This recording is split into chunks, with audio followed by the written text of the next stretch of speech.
Olá, meu querido irmão, minha querida irmã, são 19 horas e 24 minutos na bela cidade do Rio de Janeiro. Estamos iniciando esse estudo bíblico um pouquinho mais tarde hoje. Muitas tarefas nas ruas, muitas atribuições, muitos compromissos, e hoje a gente teve que entrar no ar um pouquinho mais tarde. Vamos ler a palavra de Deus. Antes, porém, vamos fazer uma oração para que Deus ilumine-nos na transmissão da sua palavra, no compartilhamento da sua mensagem.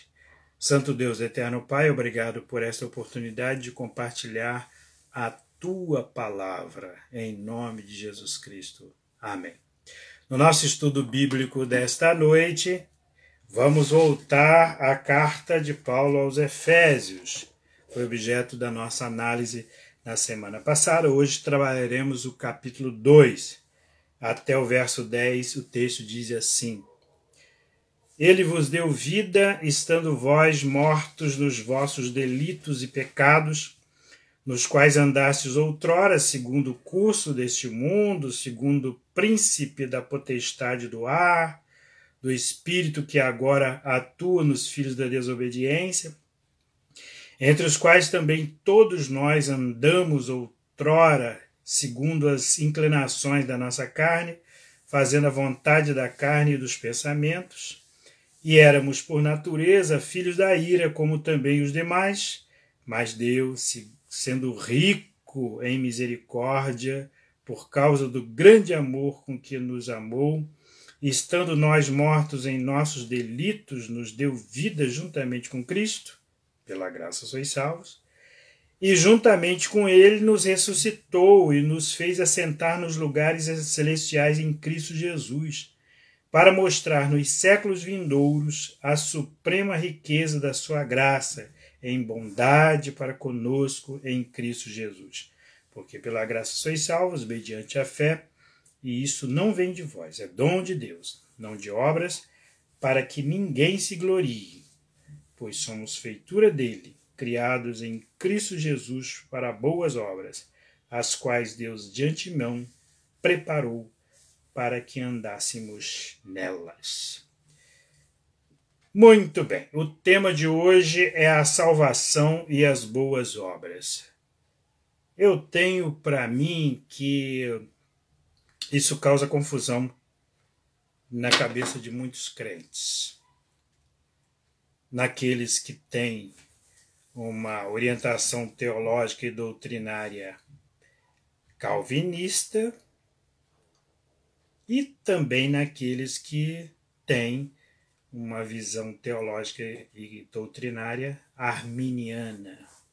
Qual a diferença entre uma e outra? Uma pensa na salvação pelas obras, arminiana, e outra pensa na salvação pela graça, calvinista. Você é calvinista? É calvinista ali, firme mesmo? Sabe que Deus operou a nossa salvação na cruz do Calvário por intermédio do seu Filho Jesus Cristo? Você é desses que assim creem? Parabéns. Então vamos entender isso aqui. Logo no início do texto, há uma expressão que diz assim: Ele vos deu vida estando vós mortos nos vossos delitos e pecados. Há quem compreenda que esse vos deu vida é a regeneração. O que a regeneração faz? Ela lança uma centelha de vida no homem morto espiritualmente. É como se fosse um despertamento, sem muito sentido, sem muita razão, sem muito entendimento, mas alguém se sente inclinado para as coisas espirituais. A regeneração ela funciona assim, é como se fosse uma vida antes da vida. É como se fosse um despertamento, uma inclinação providenciada por Deus. Ele vos deu vida. E como essa vida da regeneração se transforma na conversão? Aí Deus se serve do ministério da palavra para que aquele coração regenerado, deparando-se com a palavra, diga assim: rapaz, como que isso é legal, como que isso é bom, eu quero isso para mim. Mas esse impulso, esse pendor para dizer eu quero isso para mim, tem por base a regeneração operada pelo Espírito Santo. Então essa pessoa vai, ouve a palavra, fala assim: rapaz, que palavra boa. E até costuma, depois do culto, culpar o pregador dizendo assim: olha, onde você estava esse tempo todo que não veio trazer essa palavra para mim? Isso aí costuma ser uma palavra repetida por missionários nos lugares mais longínquos da terra, e que os convertidos perguntam assim: onde vocês estavam esse tempo todo que não vieram trazer-me antes esta mensagem de salvação? Ele vos deu vida, estando vós mortos nos vossos delitos e pecados. E porque essa regeneração é um ato exclusivo de Deus e que, obviamente, gera a conversão, que também é um ato do próprio Deus. Por quê? Porque você sabe que o morto não expressa vontade, você sabe isso. Você já viu algum morto sair conversando, trocando ideias? Eu morto aqui, quero ser sepultado no cemitério e tal. O único morto que faz isso, sabe qual é? É um do livro Memórias Póstumas de Brás Cubas, em que o morto fala. O morto até escreve o livro que tem esse nome, Memórias Póstumas de Brás Cubas. É uma imaginação do belo, do esplêndido Machado de Assis, em que ele conta a história de uma pessoa que conta a própria morte. É o único lugar que os mortos falam. Fora disso, nesse contexto aqui, tanto física quanto espiritualmente, o morto não expressa a sua vontade. Por isso que é preciso que Deus dê vida a essa pessoa. Qual o nome dessa vida? Regeneração. Vamos caminhar. Aí no verso 2 nós vemos assim: delitos e pecados nos quais andastes outrora. Então, Paulo está falando para a gente crente, né? Segundo o curso deste mundo, segundo o princípio da potestade do ar, do espírito que agora atua nos filhos da desobediência, entre os quais também todos nós andamos outrora, segundo as inclinações da nossa carne, fazendo a vontade da carne e dos pensamentos, e éramos por natureza filhos da ira, como também os demais. Até o verso 3. Olha só. Paulo, ele discrimina, ele qualifica todos nós que um dia não tínhamos crido ainda, e os que hoje, no tempo em que ele escreve a carta, ainda não creem, ainda não tenham recebido esta regeneração. Sabe como que ele qualifica essas pessoas? São pessoas que andavam em delitos e pecados, segundo o curso deste mundo, segundo o princípio da potestade do ar, o nosso grande adversário, que é Satanás, do espírito que agora atua nos filhos da desobediência, porque esse espírito contrário a Deus, ele está presente em todos aqueles que ainda não foram regenerados, que ainda não foram também, por conseguinte, salvos. E entre os quais, diz o apóstolo, estávamos nós éramos assim. Nós éramos assim. Esse nós, evidentemente, ele, o autor, e os que o leem e que já são convertidos. E hoje nós podemos dizer, mais de 2000 anos depois desse texto ter sido escrito, que nós também éramos assim, filhos da desobediência.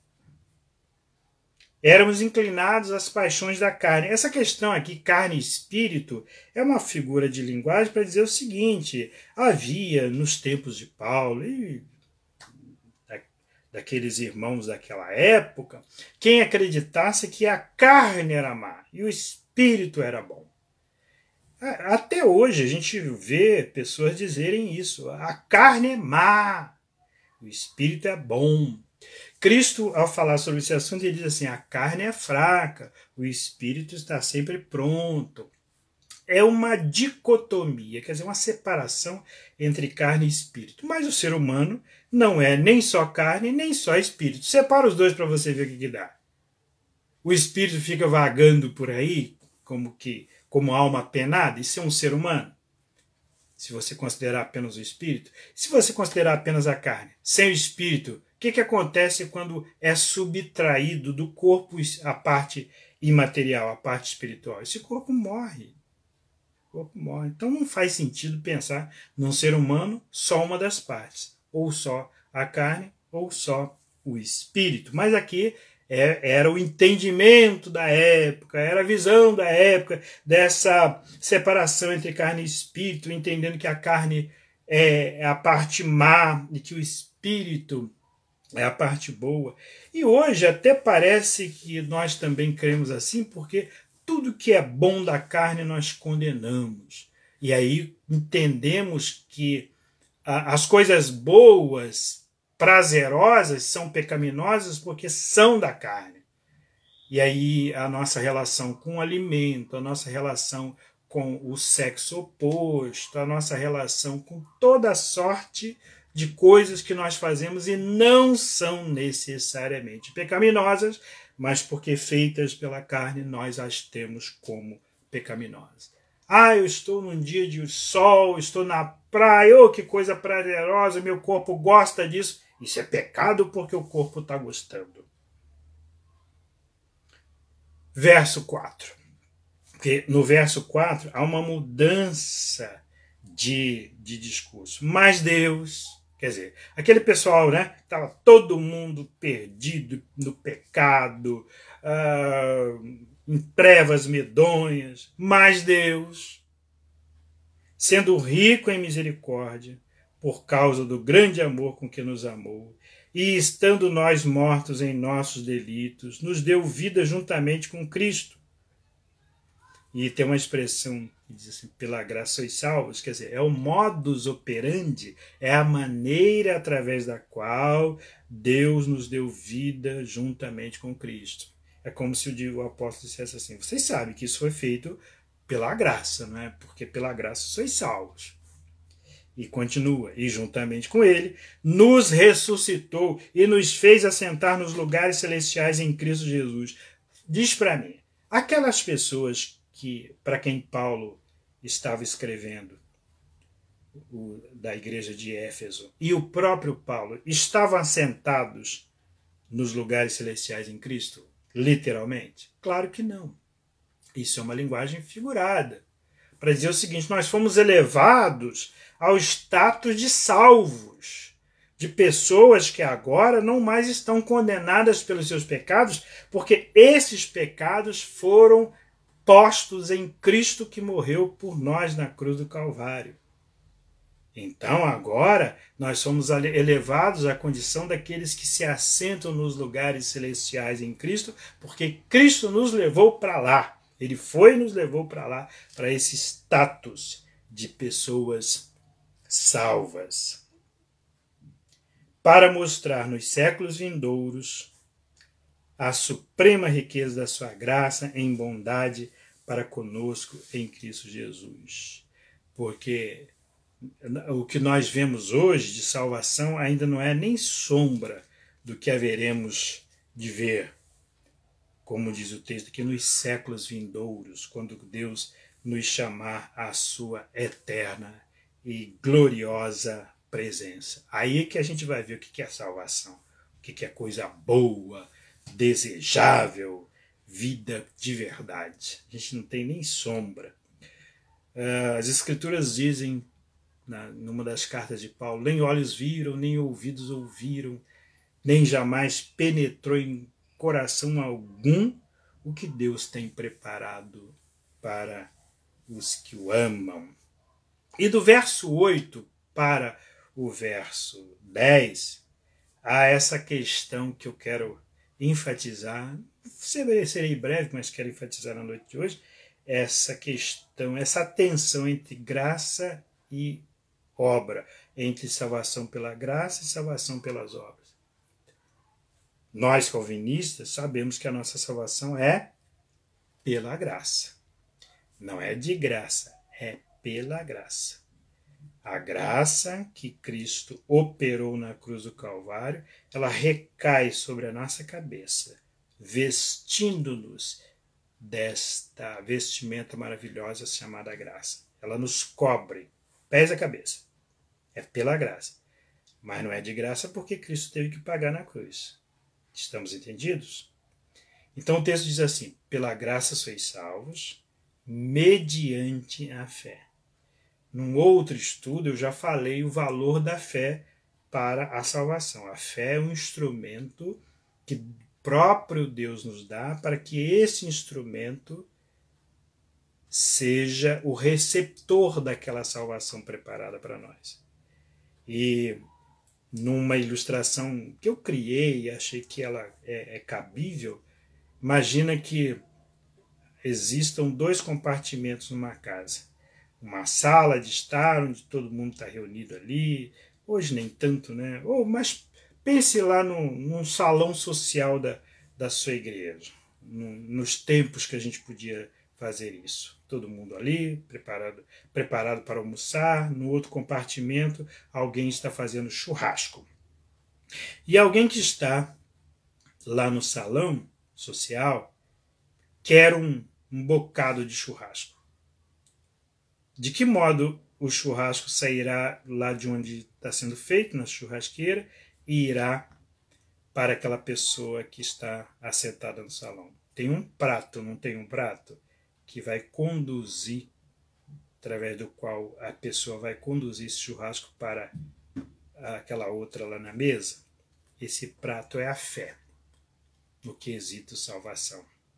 O churrasco em si é a salvação. E a condução da salvação é pela fé. Note bem, o prato conduz à salvação, que é o churrasco conquistado pela graça de Cristo. Pela graça sois salvos, mediante a fé. O que vem a seguir? E isto não vem de vós, nem a graça nem a fé. Ambos vêm de Deus. Por que não vem de nós? Para que a gente não seja aquela pessoa que se glorie, aquela pessoa soberba.